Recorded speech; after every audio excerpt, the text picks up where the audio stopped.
Um, yeah. I remember briefly seeing you years ago, ages ago. Um, at least I remember the face, I believe. So, Probably so. I've been like following. I've been seeing you around ever since TJ did a video on you. I think that was like your first introduction, basically. What kind of got you set off, basically? I started before that, but yeah, that that put me a little bit on the map. That was back when yeah, I was still in Sargon's crew back then. Yeah, yeah, Yeah. Oh, I know you were around before then. I think TJ paying attention to your video, and then Devin Tracy, okay, trying to get all up on in your ass. Like I think it helped you get it got you a lot of exposure. I remember. yeah. To yeah, I hate all of these people now. So it's a bit yeah. I was under the weird Well, I impression. mean, hey, that's. Sorry, please, please. I didn't mean to interrupt. Oh no, I mean, oh no, I interrupted you kind of, but I mean, it's.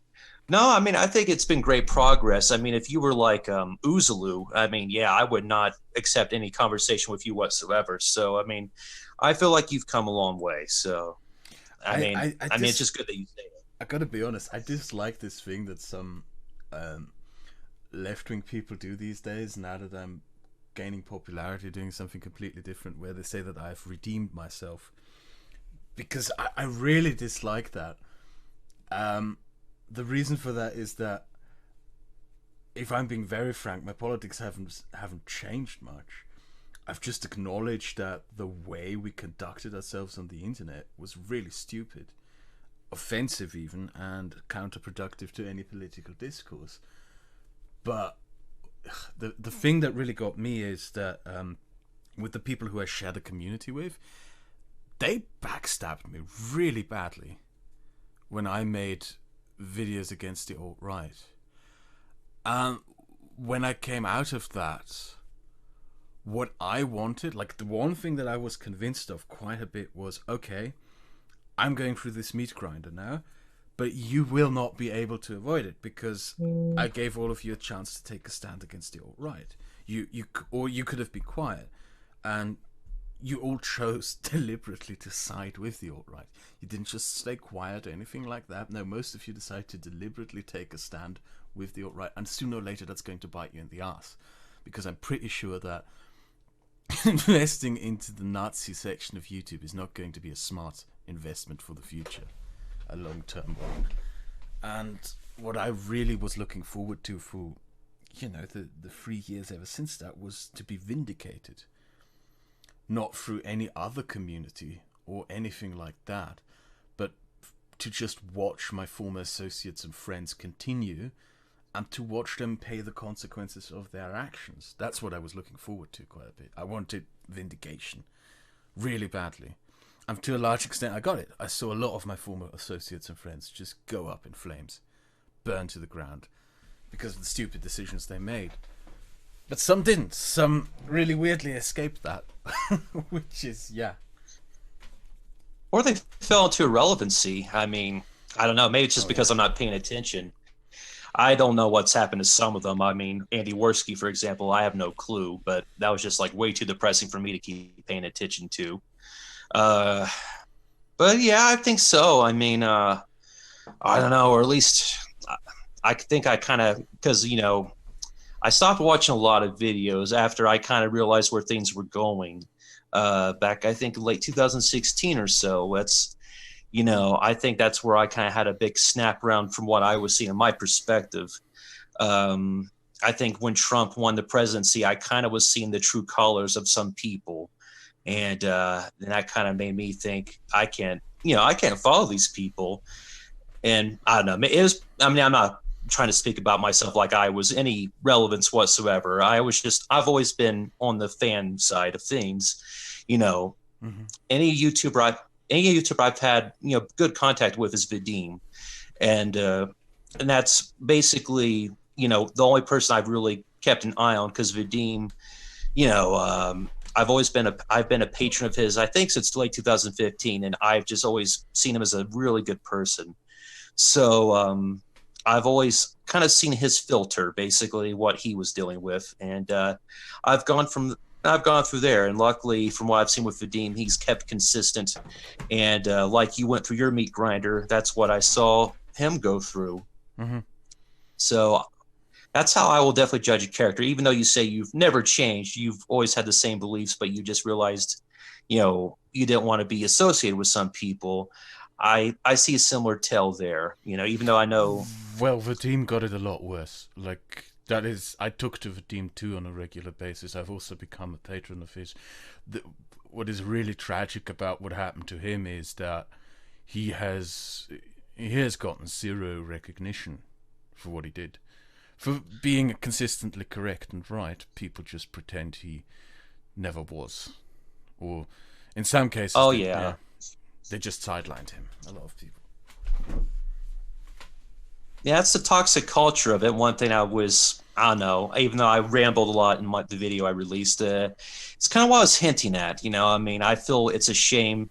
I understand why people will embrace people like Shoe One Head, but I think Vadim deserves a lot of recognition because, he, I was, because, I think, I was sending my support to him, because I feel like, because to me, Vadim's always been a really good person, and I hated seeing him go through that. And, he wouldn't say it out loud, but he really, a lot of what was going on was hurting him, when he had to fall out with you, that really hurt him. I was trying to, I'm not trying to rub it in. I'm just, but, no, I've you can. Like, part of this process for me was just acknowledging that. I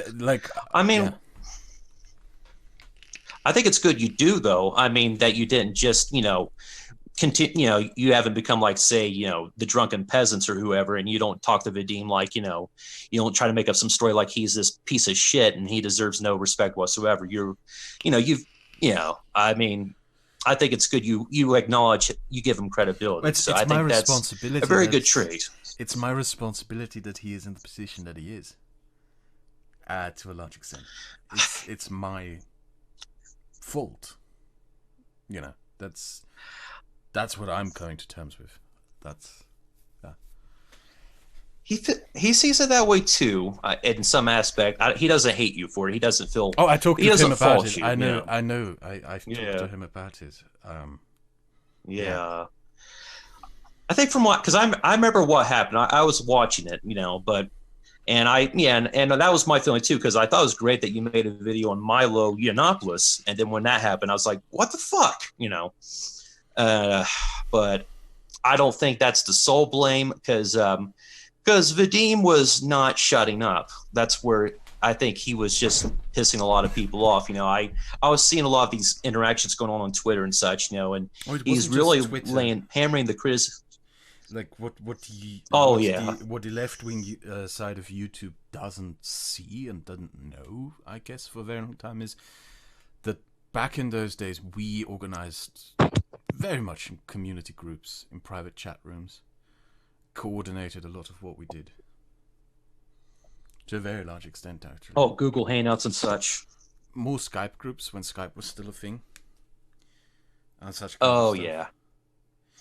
Yeah, the acknowledgement part is like, I have to go through my open a Google Doc. Give me a moment.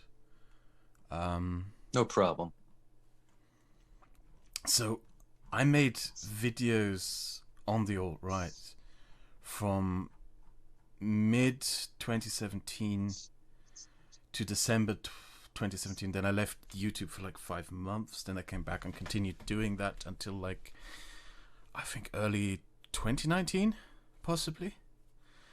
I decided that Sorry, this is just me going for an overview. There's this thing that we did, because when that was done, when I considered that done, because at about early 2019, late 2018, I didn't think there was a point anymore in making videos on the alt-right, because the alt-right had all but gone up in flames.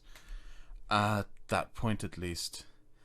And then I started these streams that incredibly nobody watched, which were called Skeptic Autopsies, where what happened over those 2 years was that I gathered a large following of what I would call Are you still there? You roboted a little bit. Oh, did I?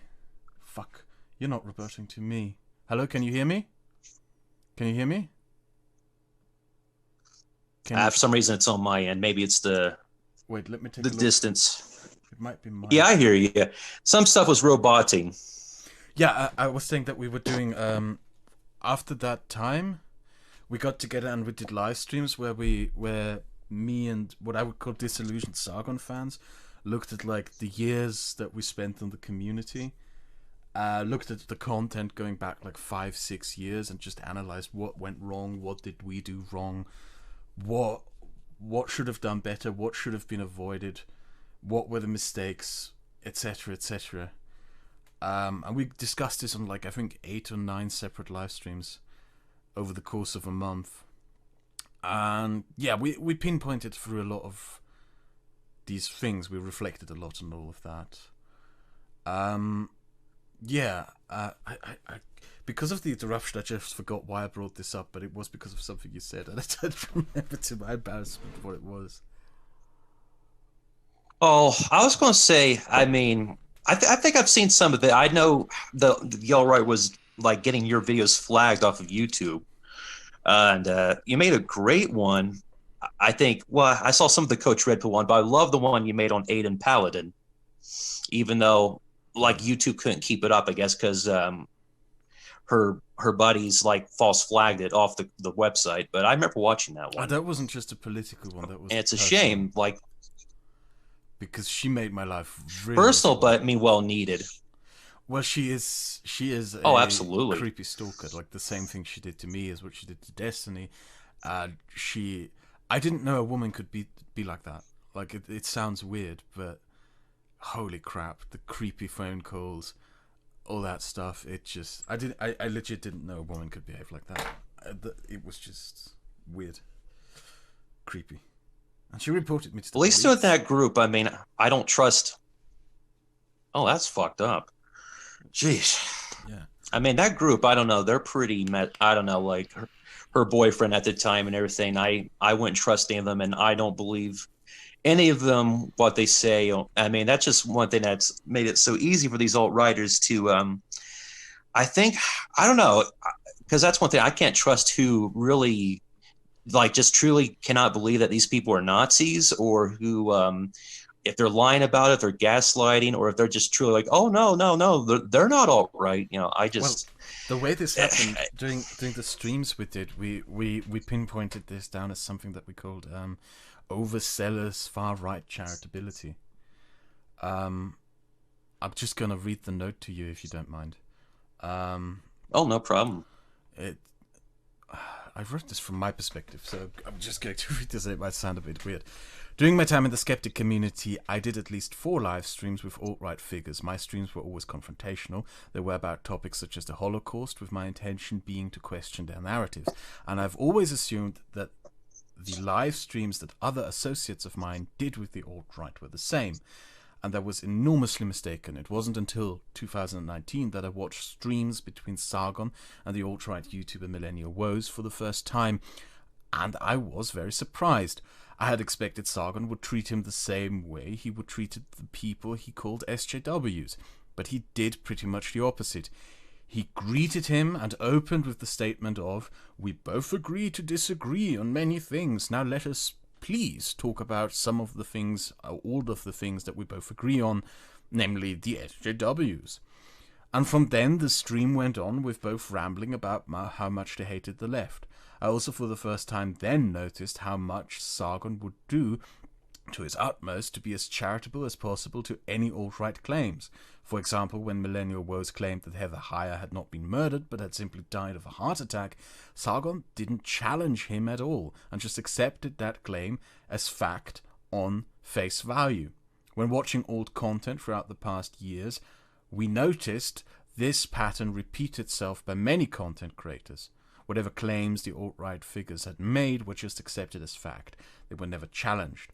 From Chris Reagan to Sargon to Shu to whoever you can name, everyone practiced a policy of over-charitability for any far-right or extremist right-wing position, while treating any left-wing position with the utmost of ridicule and contempt.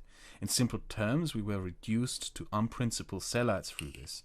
I believe this is what, to an extent, brought on my own downfall as well, because when the alt-right falsely claimed I was doxing people, the skeptics all just believed it. So I do, like, this is the note that I wrote down, and this is something that we discussed in the streams. Yeah, that is the trap that we fell into regarding that. We were just overly charitable towards any far-right position.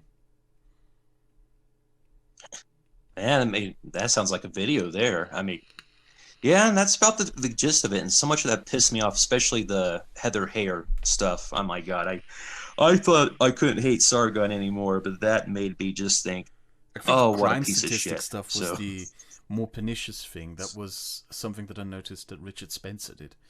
Richard Spencer threw out a crime statistic that claimed that African Americans commit overwhelmingly more crime than white Americans, and I think people like Sargon and Chris Reagan and what was his name, Scrump, picked that up and threw it around as fact on face value. But when you looked into the numbers that Richard Spencer produced, they were completely nitpicked, completely out of proportion. Like when you looked at the general crime statistic, you for example found other variances. You could, for example, make the case that white people commit overwhelmingly more sexual abuse of children in the United States than any other racial or demographic group. Like the stats were just completely nitpicked. What the stat actually was African Americans commit more homicides, but only within their specific grouping. If you overarch this and pointed out, like I don't remember the exact numbers, but the numbers were nitpicked. They were out of context, ripped out of a wider socio-economic framework. And when you just repeated them, you did in the end do nothing but repeat Nazi propaganda. And people in my community just did that. They just repeated that. They were just overly charitable, accepting. Oh, I know. It was... I remember watching somebody of that and just thinking, what the fuck is going on? It's like the world is upside down. The edgy joke thing, there's another thing that I believe was really detrimental to us. When I watched my old content, I got hung up on a video I made about the treatment of gays and lesbians in Islamic countries. I researched that video pretty hard. I put all those facts into it, but I ruined the video, I realized. Because in the beginning of the video, I play a clip of Riley J. Dennis saying that Islamic countries are tolerant of LGBT people, and I opened the video by calling her a man. And there was frankly no reason to do that. It was, there's no argumentative reason, there's no logical reason. It's just mean. That's all it is. Oh yeah. Yeah. And the more you looked into the content that we used to do, or not you, but my community used to do over the years, the more you realized that that was a continual pattern throughout our content, that we just made these snide little snarky, really just bitchy remarks, and that they've served no argumentative purpose. They served no purpose of making an argument. They were just there to be mean, and we excused them by saying, this is edgy humor, we're standing up to censorship, when in reality we were just bullies. And I do genuinely believe that over time, as the years went by, when, I don't know, the bearings of this platform called Riley J. Dennis a man for the 6 gazillionth time, people just figured out that, yeah, we're just mean. We're not contributing anything. And whatever case we might have to make would be completely invalidated by this behavior. Yeah, I mean, that was one thing that really upset me, especially when I had a transgender niece who came out of the closet at some point around that time. And I really started looking at the hatred that people like Riley and Milo Stewart were getting. And it really was hitting home for me. And so yeah, I mean, I think I'm going to. I mean, anybody who can't.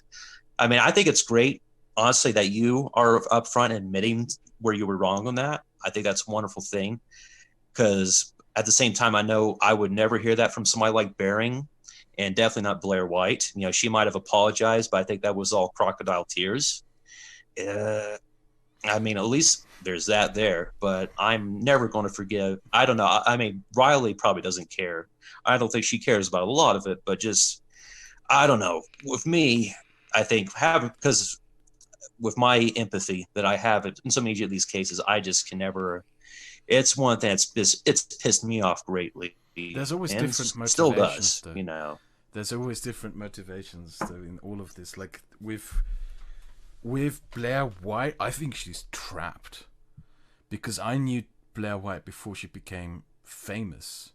Back when she only had 5,000 subscribers, and a lot of people don't know that she made far more intelligible and smarter videos then, and she was a lot more careful to not come across as the bimbo character that she would later create. And then she created that bimbo character because it gets more views and more clicks. And now she's trapped by it and she can't escape it. I believe she knows that she's trapped, that she can't escape this Well, without bleeding. And with Bering, it's the opposite. Bering got extremely wealthy with his videos, made a lot of money.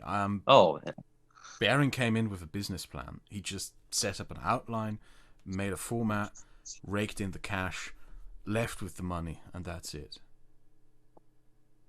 No regard I for know. And whatever impact it had. oh yeah, and I don't know, he's done so much horrible, I don't know, just from my perspective.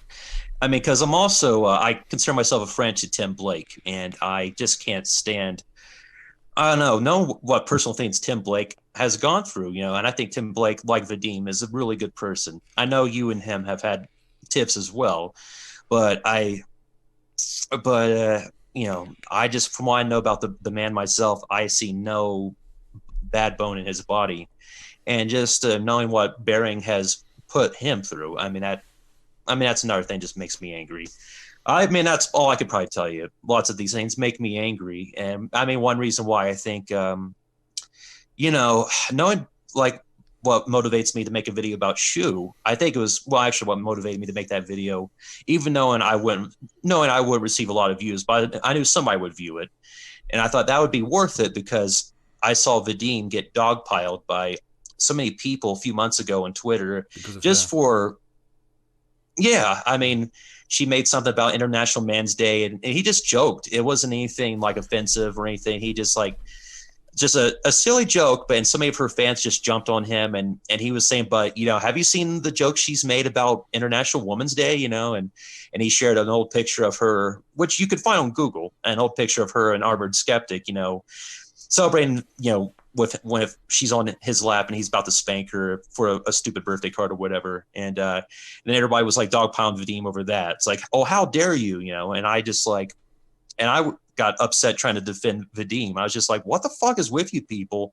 You keep treating her like she's a child. You know, you know, it's like, are you forgetting all I mean, all that she's put other people through? I mean, Shu has gotten people dogpiled to shit, you know, who've all had like probably sensitive mental issues and all this sorts. I mean, you know, she has a history of it. It's how she got her fame. And, but yet, I don't know. It's like these silly little criticisms, you all are just so quick to just, you know, white knight. You know, I just don't get it. You know, and it was after that exchange, you know, Shuan had blocked me herself. You know, I even though can I've tell you a never, lot about you know, I'm. Shu.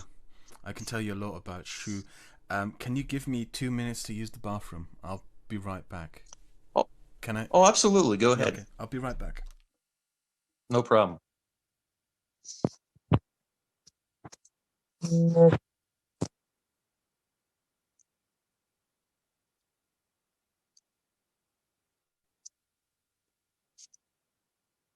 Um,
I'm sorry for that.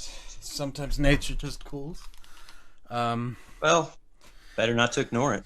I should also tell you that I ordered the pizza, so that is probably going to arrive within half an hour or an hour. So I'll have to go and get that one. Oh, you got to eat. Yeah, well, not necessarily. This is a bit of a fatty reward for myself. Shu. My problem with Shu stems from the fact that she was one of the many people from my community who condemned me for something that I didn't do. Basically threw me under the bus for making videos against the alt-right. I should underline her boyfriend was worse than her doing all of that. Oh, he's a fucking douchebag. He's an asshole, yeah. He privately is just as much as he is publicly. That's what a lot of people don't know. Like this arrogant character is not an act. He privately is just like that. I'm not surprised. yeah, it's really... Man, I only had one private conversation with that man. When I had 20,000 subscribers, he called me. Oh, I don't know, maybe I called him. We had a private call and he just had this... Oh, God, he says, "Listen, you new fag. I'm the big YouTube man, and I'm going to give you some advice on how to be successful on YouTube like myself. If you want to be like me, even though you will never be like me, I'm going to give you a list of things to do." It's just, shut up. Yeah, he's immeasurably worse than her. But, yeah, my problem with her stems from the fact that, she tweeted at Metaca's videos about me. She fucking, I think on 2 occasions, reiterated the lies about me and what a horrible person I supposedly am. She retweeted a deranged thread that Ahmed Skeptic, her boyfriend at the time, tweeted about me. His tweet was, "Kraut is wasting everyone's time because the left is so much more dangerous. He deserves what he's getting. He shouldn't have wasted all our time with his videos against the alt-right, blah, blah, blah, blah, blah." And, I was very angry about that. And, I was looking forward, to be honest, to Shuanhead getting her comeuppance. Because I expected that sooner or later this was going to bite her in the ass. You know, you can't just make a decision like that and expect it to just have no consequences. So I was very keenly looking forward to that decision she made, you know, not paying off. But it didn't. What happened instead was that Vaush came along and forgave all her sins. I'm sorry, is there something that you would like to say about that? Did I robot again? Oh, you were roboting again, but I think, yeah, but you came back in. I don't know, for some reason, like sometimes like what you're saying will like robot a little bit and it'll elongate, but then it goes, then you're like going back to like stable. So, but I was just like trying to keep up because the roboting, it stretches your words out. So I'm trying to like take it in, but no, go ahead.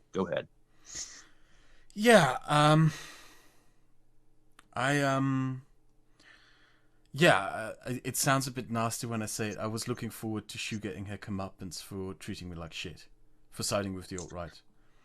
And it didn't happen. I don't blame you. Yeah, it didn't happen. Well, I don't know. I mean, despite being irrelevant myself, I mean, I've luckily been accepted within social sphere of some YouTubers, you know, not like big ones, but like within the groups, you know, it's like, you know, thanks to my friendship with Vadim and Tim Blake, you know, it's like I've gotten to talk to different people. I won't give names. Because I just don't want to be like, you know, I don't want to dox anybody. I don't want to give any, you know, I don't want to put anybody in any jeopardy. But I mean, people have a parasocial attachment to Shu. I think for different reasons, because I can tell from what I see with Shu's videos and I guess how she is when she's not in character. I guess there's a different thing going on. There's like the tough New York accent kind of bossy persona and some videos where which have always grated on my ears. But then there's the more kind of quiet, timid Shu that I think people endear themselves to. And I that might be one reason they're so protective. And because I've had some conversations, even when she was still unashamedly friends with Lauren Southern. And I was being told, well, if she were to speak out against Lauren Southern, they would dox her, all this stuff would happen to her. She would be in danger. So we just kind of got to accept that. She can't say anything negative. We just got to be nice to her and hope that we get her on our side, That's a lot of the talk I've heard. That is something that I don't get because, yeah I mean, I'm not going to deny that speaking out against the alt-right doesn't have consequences. It didn't have consequences. Now I probably wouldn't have anymore because they're irrelevant. But fuck yeah, it would have consequences, but it doesn't mean that you have to embrace people in the alt-right. Like a lot of people in left-wing YouTube don't know that Lauren Southern was a point of contention internally. Like there were people who didn't want her around. Jeff Holiday, me, David Sherratt, Griffiths are examples of people who just were very uncomfortable with Lauren Southern being associated with us. And in particular, when she started hanging out with the Generation Identity Nazis, when she promoted these people to an English-speaking audience, an audience who had no clue what these people were, who they were. Like they are this was around 2017 when Lauren Southern embraced Generation Identity and then introduced them to an English-speaking audience as just casual, normal nationalists. They are a terror group. There are people who, in that organization, who were convicted for lynching gay people in France. Members of that organization were arrested for selling the guns to Islamist terrorists who attacked Charlie Hebdo. Yeah, the attacks used in that terrorist attack were bought by these terrorists by a Nazi, from a Nazi. Wow. And the leader of that organization vandalized a synagogue in Vienna, and one of the old synagogues, one that survived Reichskristallnacht. Like, this is not some milquetoast, right-wing think tank. This is a very dubious and devious organization, and this was before the connections to the Christchurch terrorists were revealed, which didn't surprise anyone in Europe. And these things were big contentious points when talking about Lauren Southern. A lot of people didn't want her around. And Shu made the decision to still pal around with her. And I think another thing that comes in with me and Shu is in mid to late 2019, I had a live stream with a guy called Vaush, who was very small at the time.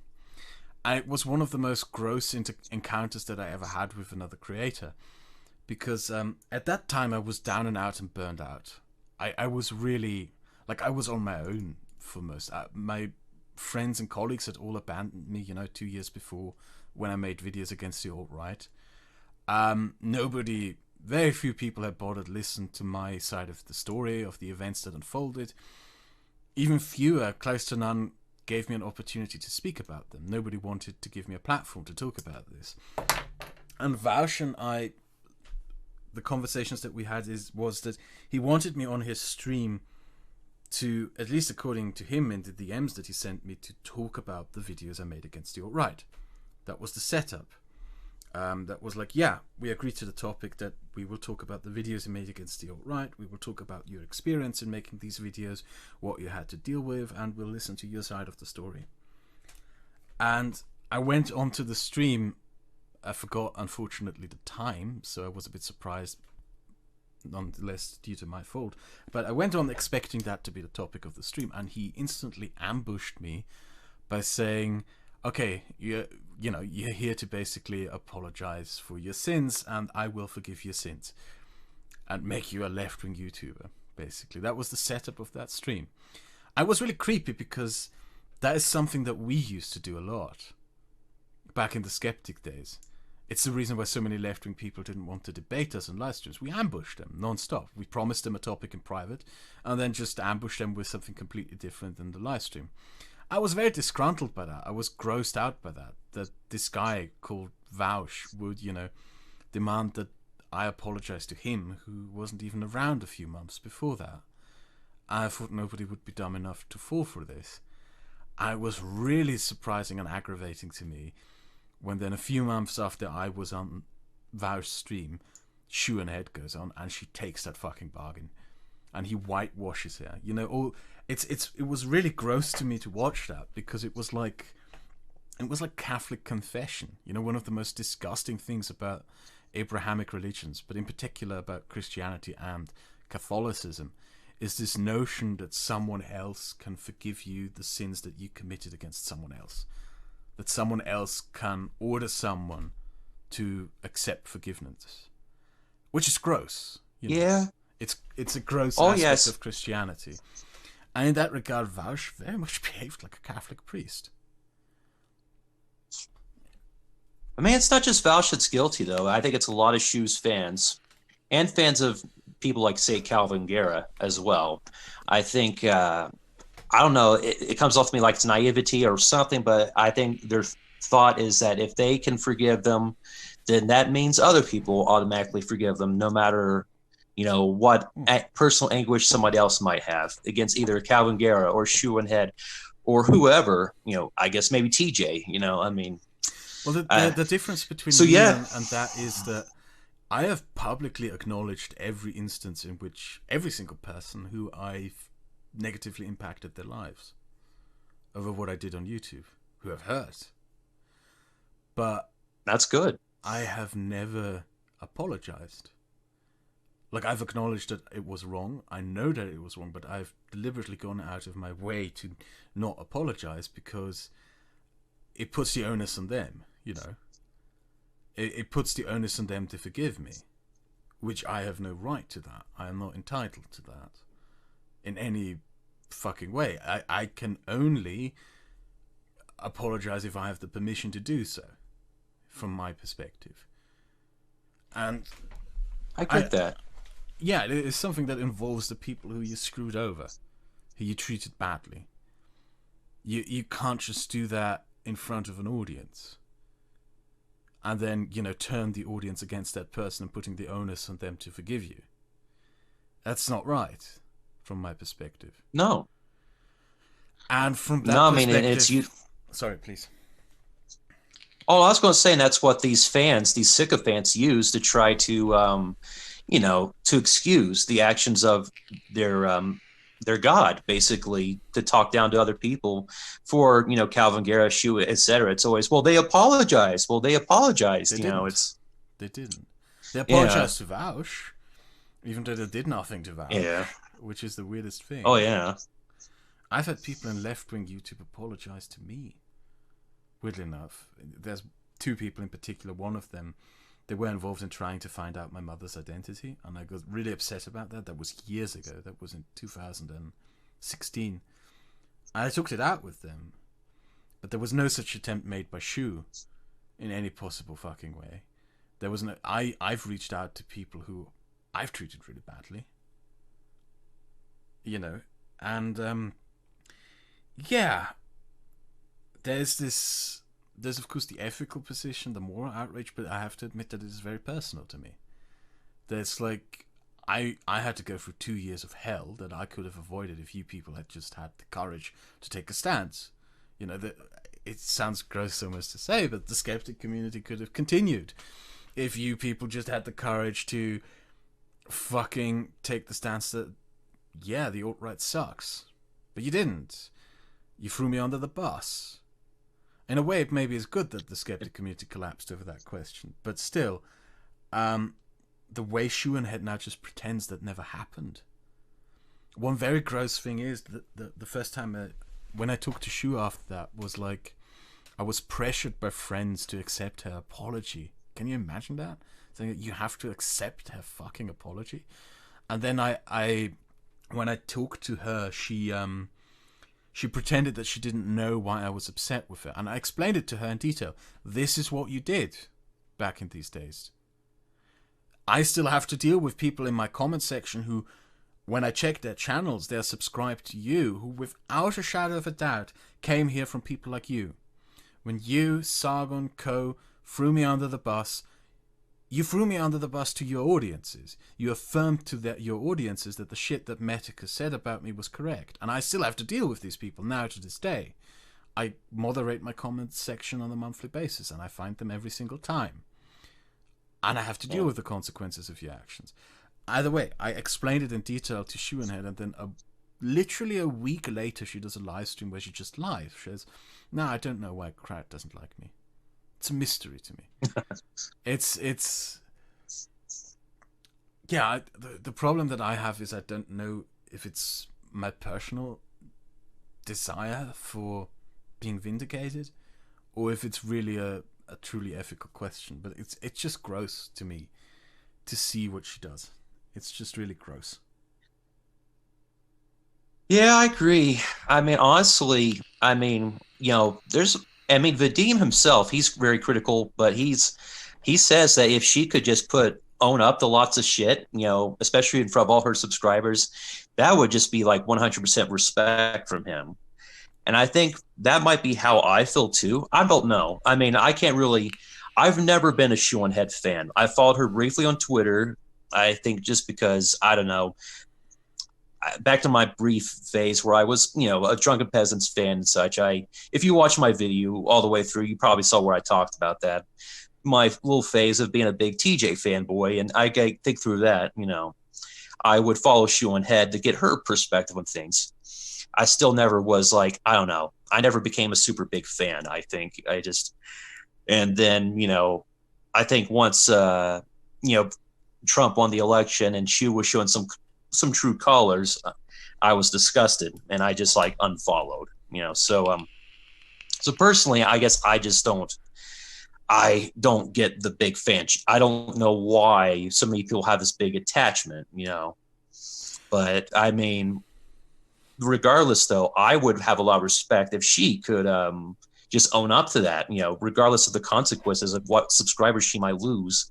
If she could just own up to so much bullshit, I would totally think awesome, like I do with Dusty Smith and like I can with you, and there's not too many examples I can think of, unfortunately, but I think anybody who can just own up to where they've done wrong, I find that really admirable. And that's why I try to do myself, even though I know I'm a nobody. Still, regardless of my small little circle, I've hurt people. I've hurt people I could have been great friends with, or who I was friends with, because I was kind of buying into some of this anti-SJW shit. I was just, I was like looking at TJ videos and shit, and I was thinking, oh, okay, then I know everything now, and I would just be an obnoxious ass, and I would and alienated people. I personally can own up for that in my own little circle, though. Even if nobody gives a shit, I do bring up in my video. So it definitely shows I'm not talking from a, I think I'm the best. I don't think I'm Mr. Woke. I know I have a shitty history. And if I was popular enough for anybody to look through my history, yeah, they probably find some garbage, unfortunately. But I mean, I want to be what I would like to see in people like Shoehanhead, of course. And yeah, and I don't know. I think that would be great to see her own up to it. I think it would only be in her benefit, but I don't know. I mean, maybe those people who tell me the alt-right would release, horrible information on her are right. I mean, I don't know. It frustrates me. That no longer is the case, because she's just, the right wing on YouTube is so browbeaten and collapsed into itself. There's really nothing you have to fear from them anymore at that point. And my God, it's just like I'm trying to find and phrase the correct words for this. It's just she's doing something now that it doesn't matter, That is one of the main things. Like, the people who came forward, who were part of the skeptic sphere and came forward to call out the alt-right when it still mattered, when that was still a big, nasty presence on the internet, paid enormously for doing that. Vadim is... Oh, yeah. Yeah, he got completely crushed, including by people like me, sidelined, and is unacknowledged for that.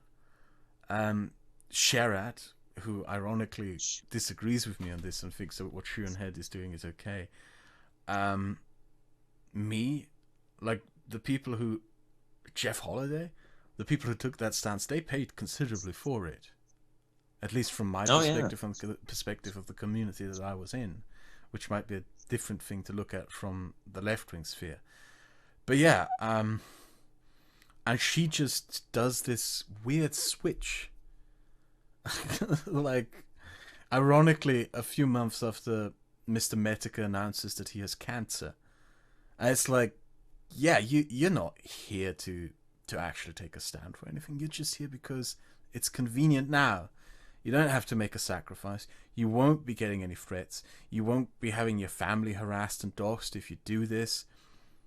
It's not a relevant stance to take anymore. You're just doing this because you see the writing on the wall.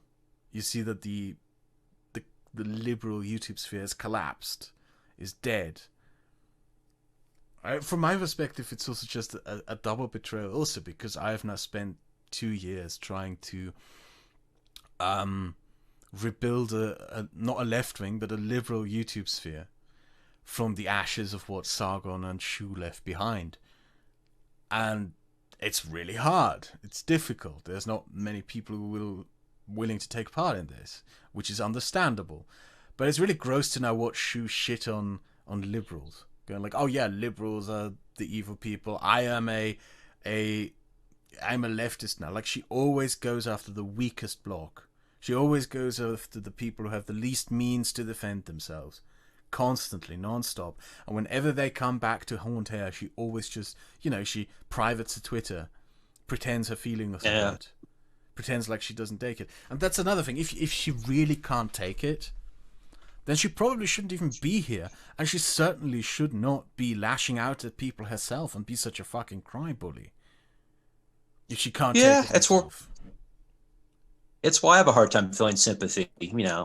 I don't know. I mean, I try to come at everything with a sense of empathy, but yeah, that's a fact. I mean, because I don't know. I saw Shuon Head tear apart Cat Black, and I was so angry, I mean, so it's hard for me to feel sympathetic to June. I've seen her be really shitty to good people, and I mean, you're right. I mean, especially like Mike Stutchberry. I mean, he was like a very vulnerable person, and she called him a buffoon on Twitter for not sucking Count Dankula's dick. So it's like, yeah. I mean, you're right. It's always the vulnerable who she has no problem kneeing in the gut. And I was under the assumption. And I don't know. I mean, I was under the assumption for a very long time that that left-wing YouTube embraced it, and that infuriated me at the time when Shuon had entered the left-wing YouTube. So it infuriated me, it enraged me. I had other conversations with left-wing YouTubers about all of this pre the Shuon Head term, in particular about like what I did, and a lot of them, it was very funny that 2 people in particular came up to me and almost apologized for not supporting me back then when I did my videos and got crushed. And that was okay for me, because it was like, yeah, we were antagonists at the time, that you didn't owe me anything, there was no reason for you to do this. What I did facilitated the collapse of the community I was part of, so I understand perfectly well why you didn't do it. But when I saw left-wing YouTube people embrace Shu, it really infuriated me. The woman who had done nothing whatsoever, nothing. And I might be going on a tangent here, but it's really reminiscent of things that happened in the past in the community that I was part of. Because I agree. I get laughed at when I started saying about a year ago that Vaush is the Sargon of left-wing YouTube. But it really reminds me so much of him. Like, what Sargon didn't start the skeptic community, he took it over from Thunderfoot. And Vaush also didn't start the left-wing YouTube community, but he just took it over and is now positioning himself as the leader of it. Sargon did his fucking I used to be an anti-SJW live streams of various people who wanted to grift into that community. Vaush is doing the same thing. Vaush is doing the I used to be an anti-SJW, now I want to be part of left-wing YouTube streams. Sargon fucking exiled Thunderfoot, the person who actually started that community. And I'm pretty sure Vaush will soon do the same. And it's also really funny how the same idiots and morons who fell for Sargon are also falling for Vaush. People like Shu and Chris Reagan and co. And people who didn't learn the lesson, because I learned my lesson from that. I had to come to terms with the very embarrassing fact that I fell for a con man when I fell for Sargon. I had to fucking confront that and admit it. And I wonder if Sargon had not backstabbed me, if I would fall for Vaush now. It's something that I wondered. But yeah, it's tough to say. Please. When I see it from an outsider's perspective, I guess, because I mean, YouTube. I know I'm never going to become a popular YouTuber, and I'm perfectly fine with that. But from what I see it, I mean, from what feedback I get from Vadim's personal, how he tries to kind of judge the airwaves when he's trying to get a little bit of viewing. You know, it's like there's the markets kind of always switch, and I guess the Vaush market is what is in, you know. So of course, I mean, yeah, he's become that Sargon figure because bred to, I suppose, has been. It's not a market. It's just a style. Like there are two ways to make videos on YouTube. You either turn on your camera and you rant and ramble, which allows you to produce very much content in a short amount of time, or you sit down, research, and carefully craft a piece, which takes longer time, but the quality is immeasurably higher. And there's also what Sargon used to do. Sargon used to just turn on the camera or turn on the microphone and ramble, you know. And that is what Vaush is, you know. Left-wing YouTube, as far as I know, in about mid-2018 was taken over by people who made long, good essays, well-researched points where you had to wait weeks, if not months, for a video to be released. And the skeptic sphere used to be that. It used to be people who make long, back in the atheism days, long researched videos. And now left-wing YouTube is being taken over by people who make these short, wrecked compilation style, I destroy this person video, where they just turn on a microphone or a camera and they ramble incoherently. And it's all really stupid, by the way. Like, I can't bear listening to this stuff. God damn, if you sit down and you carefully, when you just copy the subtitles out of a Vaush stream and you read through it, and you take your time to just check if what he says is actually true, it's just a load of nonsense. It's gibberish, borderline gibberish.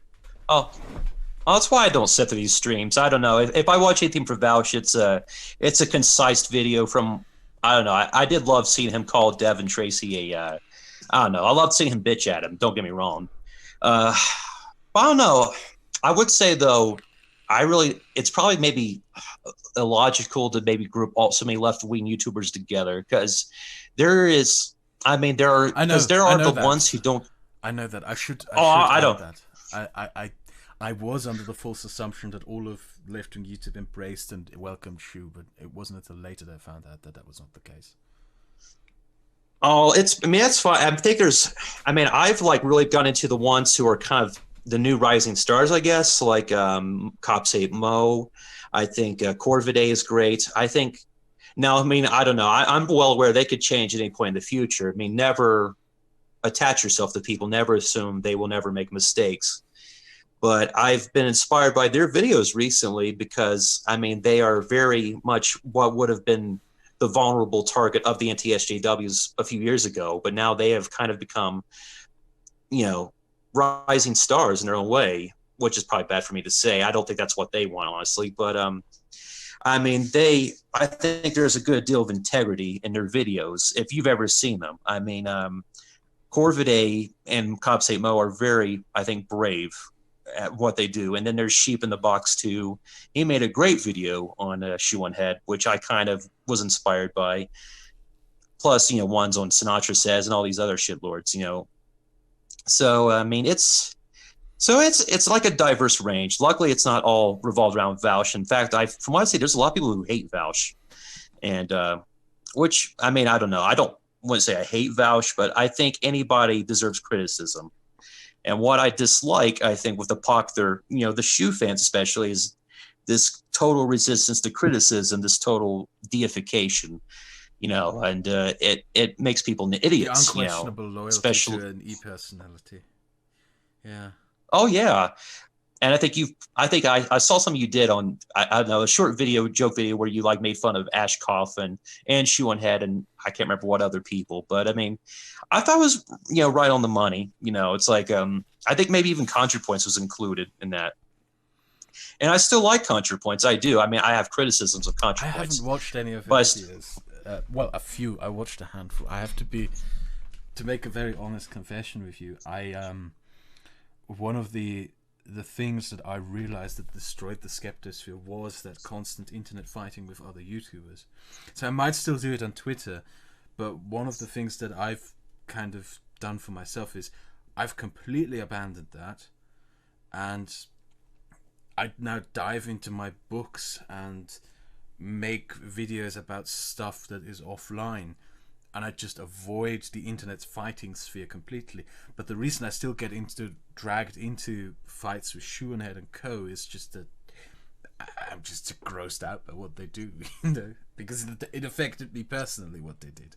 That's the reason why. Of course, I mean, I don't know who the big rising YouTubers in the left-wing YouTube sphere, because I don't like using the word SJW anymore, are, and I don't know who the big anti-SJW YouTubers are anymore, because I've left that by and large behind, because I think it's borderline silly, or maybe even just annoying from my perspective. I don't know. I found my engagement in it and how at least the content that I made, in particular when it was about other YouTubers, counterproductive and useless. I don't want to get trapped into making such content again, even if it's now directed against other people. It just sometimes that's needed. I don't know. I thought I'm trying to think. Oh yeah, because this morning before I got off work and I had a break, I watched a video of yours where you talk about the situation in Russia. I think you did it a year ago. You're talking about Putin's Russia basically, and how the so-called anti-SJWs were embracing that whole regime just for the sake of owning the feminists. And you didn't point out any, I don't think you were going after one specific person. You kind of like were doing clips of Paul Joseph Watts and Sargon and the such. But sometimes, I mean, and maybe that's something you would avoid today, but still, I think, I don't know, just one way or another, people get kind of held up as God figures or heroes. So it's always good that there be somebody to take them down a peg, to kind of be there to say, to pull behind the curtain. That doesn't matter. Say, It's even if you are demonstrably wrong in something that you say online, there are people online who will cling to all your words. And it's not a fact-based rational thing. It's because of the nature of social media. Social media is, we build parasocial relationships with the people who we watch on social media. At least the viewer base does. And that is, like, we start thinking, because it's so much personal and interconnected than, say, watching someone in a movie or on TV, we create a sort of illusion that we actually know the person who we watch on YouTube, even though we don't. And we create this weird personal relationship, which is completely fake. And because of that, we invest so much more into a person. Like you, me, you, everyone else, we would do very stupid things to protect and defend our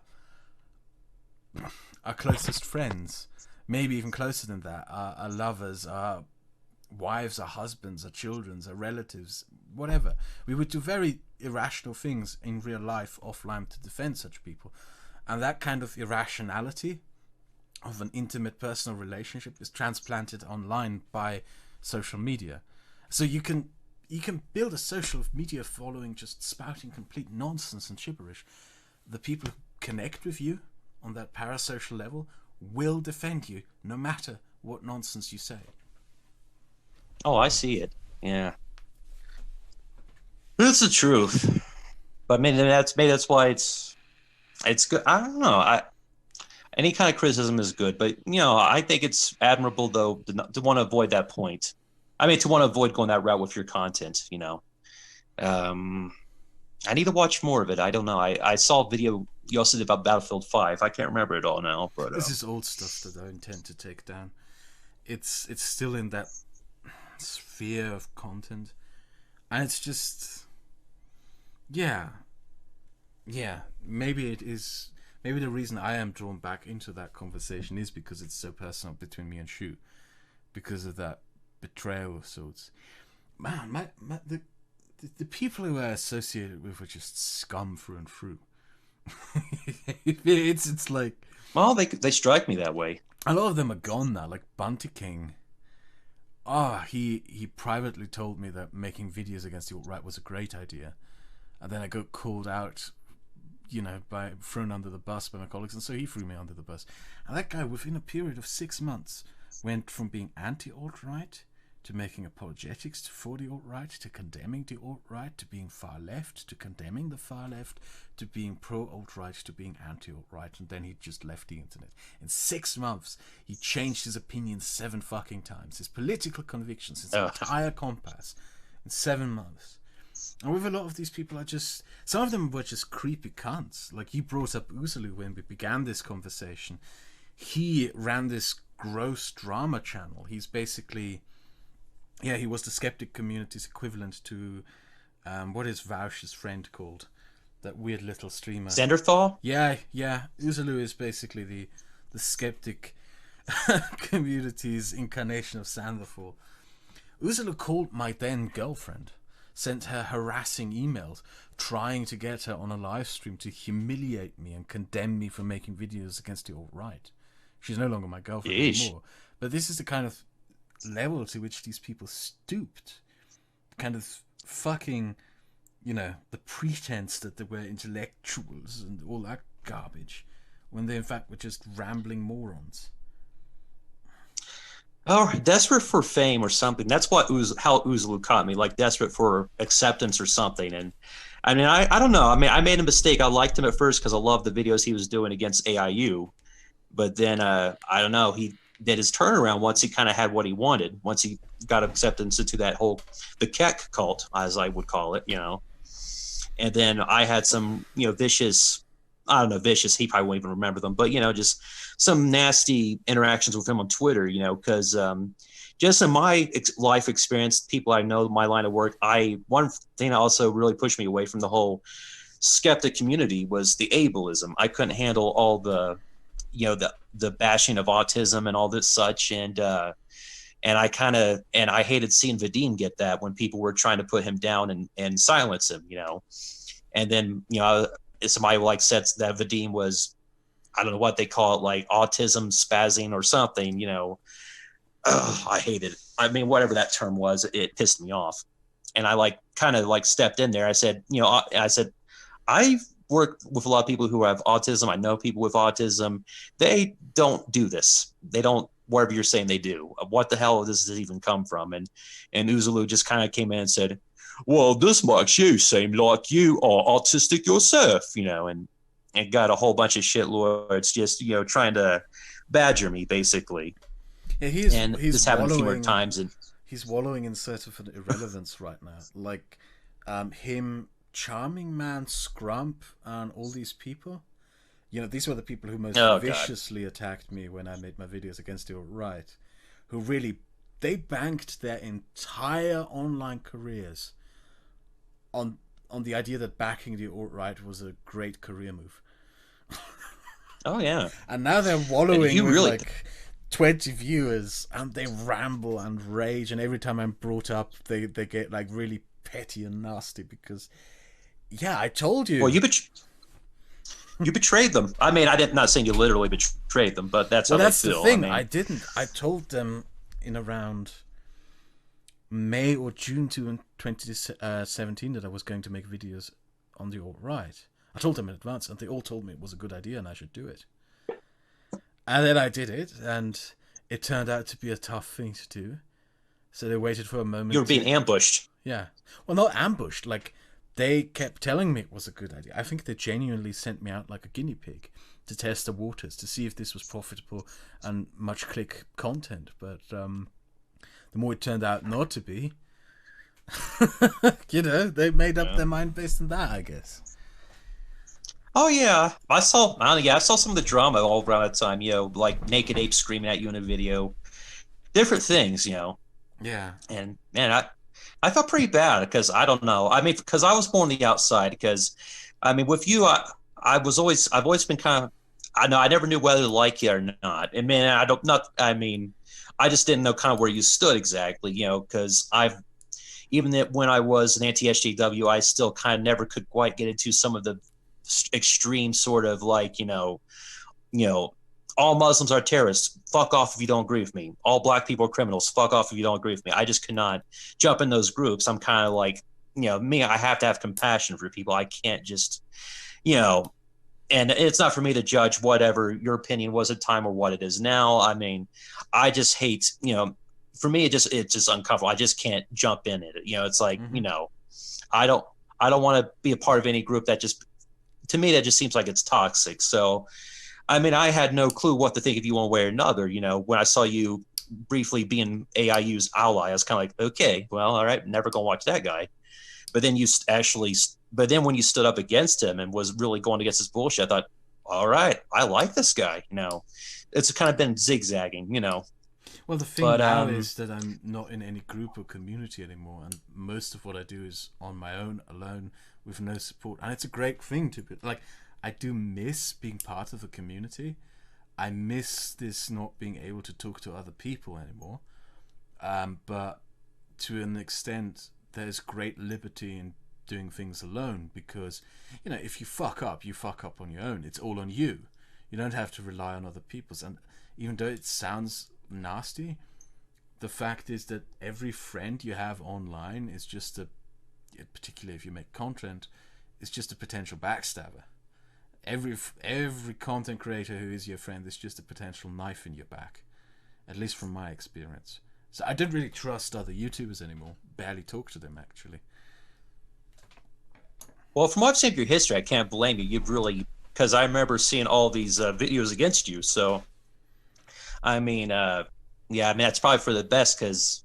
But then again, I think if you're doing what you're doing, you're still, because you have at least over 300,000 subscribers. And that's nothing to. That's not a small deal. That's something I should tell you is like these people ignored me until I reached 150,000 subscribers. It's that is literally the most disgusting thing about the entire ordeal that I had to go through. Is that as soon as my channel recovered, the first person to slip into my DMs was an alt-right YouTuber who spent almost a year shitting on me and making my life miserable and sending his audience after me and my family. I said, hey, could we collab? Okay. You were right about this. It's so disgusting. Then the next person was Sargon. With the same attitude. And all these fucking people who threw me under the bus, like, one after another, as soon as my channel recovered, as soon as my videos started getting views, they just slipped into my DMs, pretending like nothing had ever happened, etc., etc. It was so disgusting. It was so disgusting.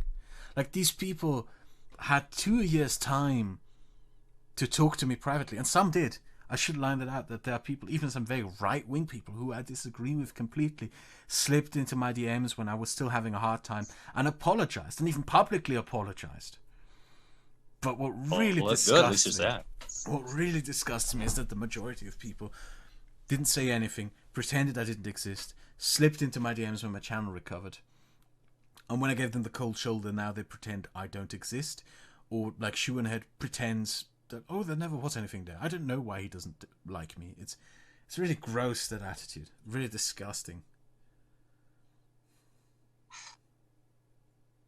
It's like Wall Street. I don't know. It's like something about the business. I mean, that's from why I view it. It's definitely you either associate with who makes you look good, or you shit on who you can get bank out of doing so. And that's just how it looks to me, basically. I mean, But I don't know. I mean, luckily though, I think besides Shu, for example, I don't know. I mean, nobody. I don't think Medicare was ever ever had a big following. I don't think so. And he So at had a least there's nasty that, following. and He had a nasty following. oh But yeah, yeah, I mean he definitely did. And I don't know. I mean, Naked Ape, what the hell happened to him? I don't see I anything from know what him happened anymore. to him, but I So, can't talk about it. It's a private thing that I promised someone not to talk about. oh, I won't. But trust me, he ain't coming I back. won't dig into that. Trust me, All right, no, he I ain't. wouldn't dig into that. Yeah. I mean, he creeped me out. So I mean, I prefer not to. I don't know. So Yeah. but I mean, but I don't know. I mean, but still, I mean, from what I see though, you have over 300,000 subscribers, and that's nothing. That's not insignificant. So I Yeah, mean, but it's good that somehow. the phrase that the best revenge is living a good life is a hollow, empty phrase that isn't true. The things that happen just still gnaw on you. I bet that even if Vadim now had 500,000 subscribers, the events that happened 3 years ago would still continue to gnaw on him, just as they gnaw on me. I guess to Oh, a I'm sure. degree, what Vadim may want is the same thing that I want, which is acknowledgement. Acknowledgement of what happened, acknowledgement of what these people did. I believe I would And be. even Yeah, please. oh, I mean, well, I mean, I consider myself Vadim's friend. I wouldn't consider our interaction to be parasocial because Vadim and I have been steadily talking since 2015. So, I mean, and the invitation is always there for him if he ever wants to, if he would ever want to hang out, visit, whatever, it's there, So, and so I mean, I think from his perspective, when he gets kicked in the stomach, he really feels it. So, absolutely, I mean, it would make him feel great if, just to get that kind of acknowledgement, I think, because, when you, because when you take your art seriously and you have so many people against you, I mean, from what I've seen, it's definitely not a pleasant thing to go through.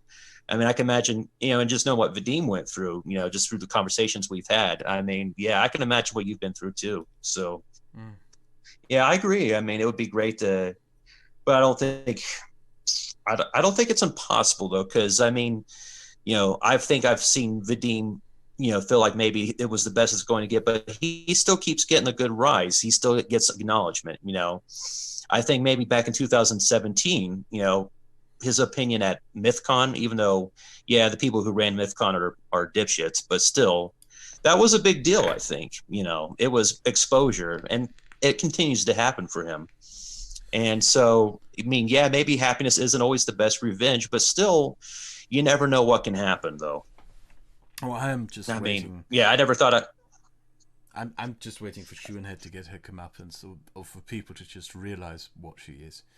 I do genuinely believe that with Vaush, taking over left-wing YouTube, that he will burn it to the ground. That he will do the same thing to it that Sargon did to this liberal YouTube sphere. And I believe once happens, I'm pretty convinced that Schuenhead will try to find a new benefactor. And at that point, I hope at the very least people will notice what she is.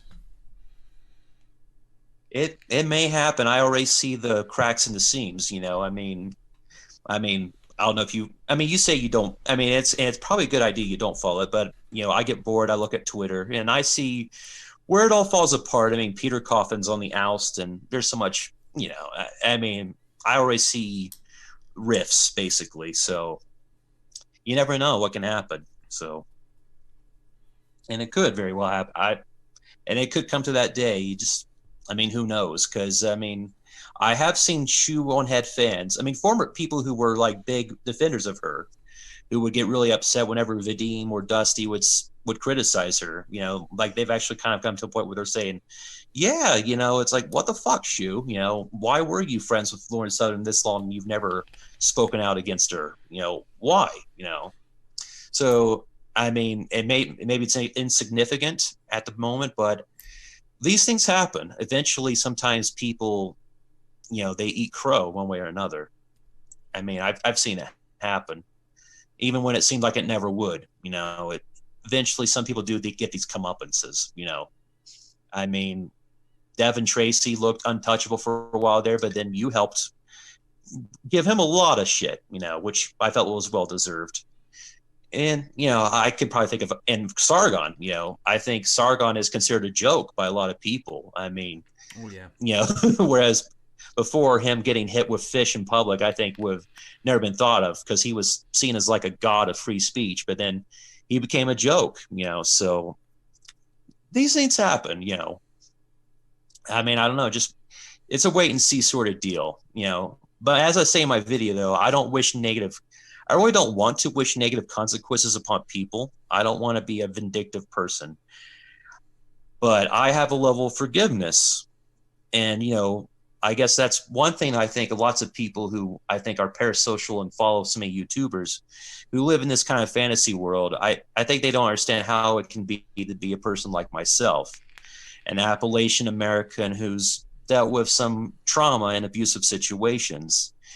And one thing that gives me perspective into like the way so many people are easily manipulated by these celebrities, these e-celebs, is my personal experiences with a gaslighting, heroin addicted older sister who put me through a lot of pain. And I talk about this in my video.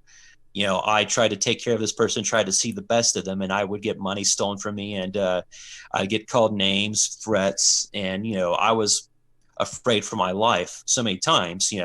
It's caused me, I would say, fair share of my trauma. And it's kind of like gave me this, and it's left me with such an impression to where I see this in all these people. I don't know, anybody who tries to promote the alt-right or try to promote any negative atmosphere. It gives me, I don't know, what nerds might call spidey senses. I don't know what to call it basically, but I mean, just my own experience of being gaslit and abused, it gives me such a perspective on these things, I guess. And I see the mirror basically and all these different, the parasocial relations with all these, the parasocial followings with all these celebs, either be they Sargon, Armored Skeptic, I see how the toxicity and the manipulation. I don't know how I got into that rant basically, but oh yeah. But one thing I would make. Sorry, please. Oh, well, I remember what I was going to get at. It's just with my sister, I don't want bad things to come upon her. I don't, but I have absolutely nothing but hatred for her because she's never apologized. She's never said, I understand what I did to you, and I understand where it broke you, and I truly am sorry, and I will do anything to make up for that. No bullshit. If I were to ever get that, it would be like amazing and appreciated, so wonderful. But in the absence of that, in the likelihood I will never get that, there remains, just bitterness, hatred. And I see a similarity with people like Shu and Head. If I were to see her legitimately do something which would be so good and beneficial to anybody she's hurt or helped cause pain to, including you, I would have so much, any bitterness I have towards her, would be like, it might not matter anymore. I'd be genuinely satisfied to see that. So, I mean, just what I would say by that is like, I don't wish for comeuppance, so to say, but justice, one way or another. I don't think that. I mean, of course, you have your reason. I don't think that will happen. I think if and you're probably right. If Shuan ever acknowledges anything she did to anyone, it will probably be a last resort attempt to stay relevant in social media. It won't be from her own accord. It will be under a social pressure that she has to keep staying an e-celeb, I guess. So I made it. Yeah, I'm just. You're right about that. I'm also just bitter at that point. Really fucking bitter. Which is why I'm a weird thing is my audience, the vast majority of it, like I almost replaced it entirely, don't even know who Sargon is. Don't know who Shu is. Don't know what an SJW is. Don't know what the anti-SJW sphere was or what the skeptic community was. They don't even know now who ContraPoints is, etc., etc. I've branched out of that and escaped that sphere, the entire sphere of the internet completely. And in a way, you know, if I were to talk about that, I would harm myself because it would introduce these people to these people, and yeah, I don't want to really do that.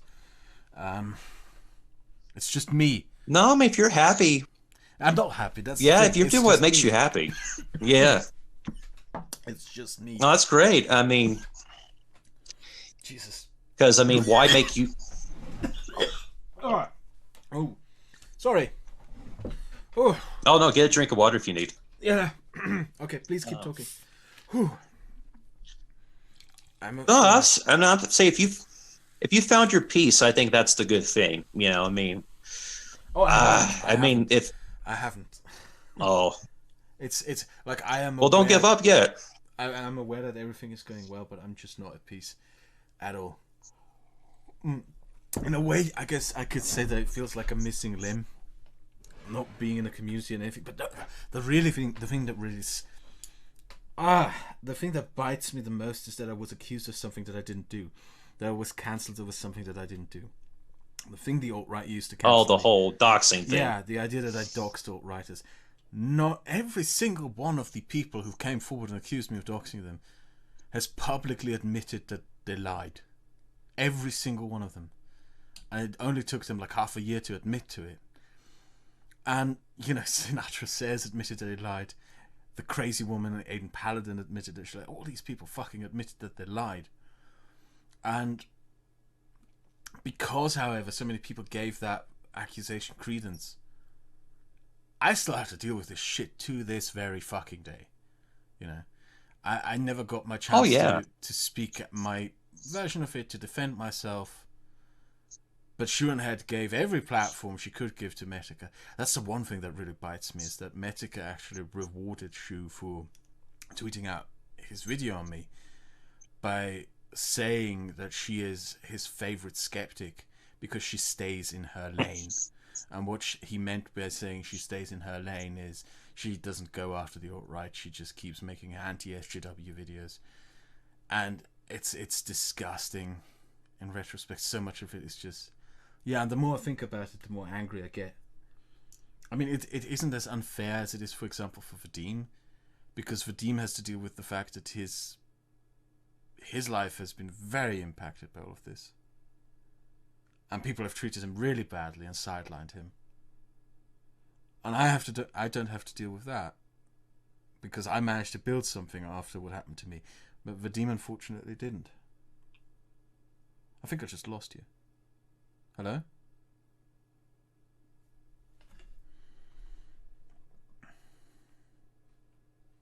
Okay.